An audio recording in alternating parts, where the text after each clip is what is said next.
Hello guys, എൻ്റെ അടുത്ത് എല്ലാവരും ചോദിക്കുന്ന ഒരു കാര്യമുണ്ട്. എന്തിനാണ് മെക്കാനിക്കൽ എഞ്ചിനീയറിംഗ് പഠിച്ചിട്ട് കടൽപ്പണിക്കൊക്കെ പോകുന്നത്? നിനക്ക് നീ ഇൻസ്റ്റാഗ്രാമിൽ കടൽപ്പണിക്ക് പോകുന്നതിൻ്റെ വീഡിയോസ് ഇടാൻ പാടില്ല, നിനക്ക് സ്റ്റാറ്റസ് കിട്ടത്തില്ല, കടൽപ്പണി ചെയ്യുന്ന ആർക്കും ഇഷ്ടമില്ല, പിന്നെ എല്ലാവരും വെറുക്കും, എല്ലാവരും പുച്ഛിക്കും എന്നൊക്കെയാണ് ഇവർ പറയുന്നത്. ആക്ച്വലി എനിക്കും അതൊക്കെ കുറച്ച് മനസ്സിലാവുന്നുണ്ട്. എന്ന് കരുതി ഇതിനകത്ത് നടക്കുന്ന കാര്യങ്ങളൊക്കെ നിങ്ങൾക്ക് അറിയാമോ എന്താണെന്ന്? സോ ഈ വീഡിയോ അവർക്കുള്ളതാണ്.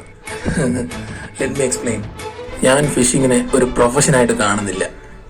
ഞാൻ ജസ്റ്റ് ഒരു ടൂറിസം, അതായത് ഒരു ഫ്രീ ടൂർ എന്നുള്ളൊരു രീതിയിലാണ് ആഴ്ചയിൽ ഒരിക്കലോ 2 ദിവസമോ ഇടയ്ക്കിടയ്ക്കൊക്കെ, അതായത് ഇറ്റ് ഡിപ്പെൻസ്.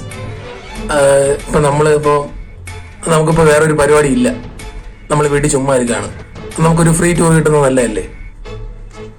ക്രിസ്മസ് തീർന്നല്ലോ എന്ന് വിചാരിച്ച് പോസ്റ്റായിട്ട് വീട്ടിലിരിക്കുമ്പോഴാണ് ഒരു കോള് വരുന്നത്, സൂരജ് ആ പണിക്ക് പോകാമെന്നും പറഞ്ഞ്.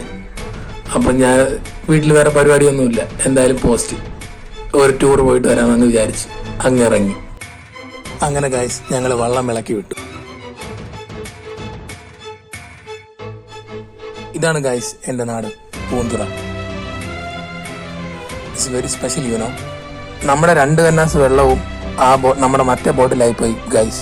അപ്പം നമ്മൾ അത് എടുക്കാൻ വേണ്ടിയിട്ട് അവരടുത്തോട്ട് പോവുക. ഇനി ഞങ്ങൾ ഓടിക്കണ്ട, ഞാൻ കുറച്ച് നേരം ഓടി വരാം, അങ്ങ് കുറച്ച് നേരം ഇരുന്ന് പറഞ്ഞ് ഞാൻ എഞ്ചിൻ അങ്ങ് കയറിയിരുന്നു. എന്നിട്ട് KGF പാട്ട് അങ്ങെടുത്തിട്ടു.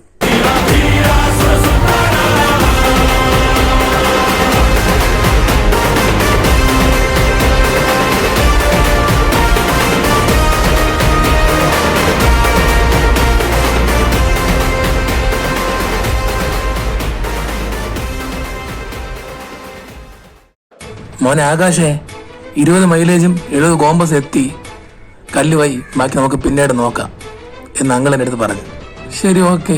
അങ്ങനെ ഞങ്ങൾ ആങ്കർ അവിടെ പ്ലേസ് ചെയ്തു.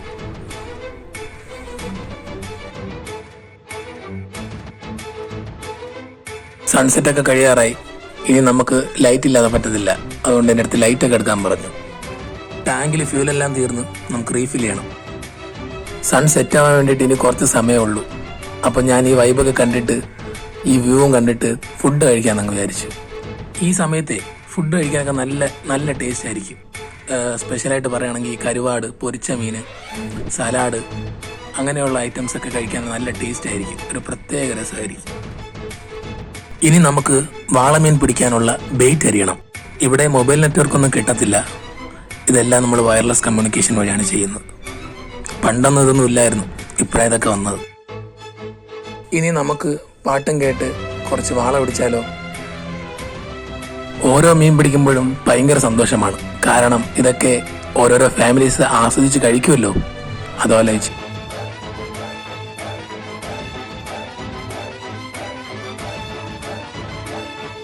അങ്ങനെ മീനൊന്നും കിട്ടുന്നില്ല എന്ന് വിഷമിച്ചിരുന്നപ്പോഴാണ് ഞാൻ വിട്ട ചൂണ്ടയിൽ ഒരു വലിയ മോത കിട്ടിയത്. അപ്പം മണി രാവിലെ 4 മണിയായി. നമ്മളിപ്പോഴേ പുറപ്പെട്ടാലേ നമുക്ക് രാവിലെ കരയെത്താൻ പറ്റൂ. അങ്കിള് പറഞ്ഞ, മോനെ ഇച്ചിരി ഓടി വാടാ, അങ്കിളിന് ഉറക്കം വരുന്നു. അങ്ങനെ ഞാൻ എഞ്ചിനിൽ കയറിയിരുന്നു, പാട്ടും കേട്ട് ഇങ്ങനെ ഓടിച്ചു വന്നു. രാത്രി ഇങ്ങനെ പാട്ടും കേട്ട് വള്ളം ഇങ്ങനെ ഓട്ടിക്കാൻ നല്ല രസമാണ്. മേഖലയിലുള്ള സ്റ്റാർസും മൂണും ആ ഒരു തണുപ്പും പിന്നെ കിട്ടുന്ന വ്യൂസും ശരിക്കും സ്പേസിൽ പോകുന്ന പോലെയാ, സീരിയസ്ലി. അങ്ങനെ ഓടി മോർണിംഗ് ആവാറായി. ശരിക്കും ഇതൊക്കെ ഒരുപാട് പേര് ആസ്വദിച്ച് കഴിക്കുമല്ലോ എന്ന് ആലോചിക്കുമ്പോഴാണ് ആ ഒരു തൃപ്തി വരുന്നത്. പിന്നെ എൻ്റെ മോദയും വിറ്റു 6500. അപ്പോൾ ഇത്രയേ ഉള്ളൂ. ബൈ, ടാറ്റ. ഫൈനലായിട്ട് എനിക്കൊരു കാര്യം കൂടെ പറയാനുണ്ട്. എല്ലാ ജോലിക്കും അതിൻ്റെതായ മഹത്വമുണ്ട്. അത് നിങ്ങൾ ഇഷ്ടപ്പെട്ട് ചെയ്യുകയാണെങ്കിൽ അതിന് ഒരു കുഴപ്പമില്ല. മറ്റുള്ളവർ പറഞ്ഞുകൊണ്ടിരിക്കട്ടെ, അവർക്ക് ഇതിനെപ്പറ്റി ഒരു ധാരണയില്ല, ഒരു ഐഡിയ ഇല്ല, പറയുന്നവർ പറഞ്ഞുകൊണ്ടിരിക്കും. ഓക്കെ.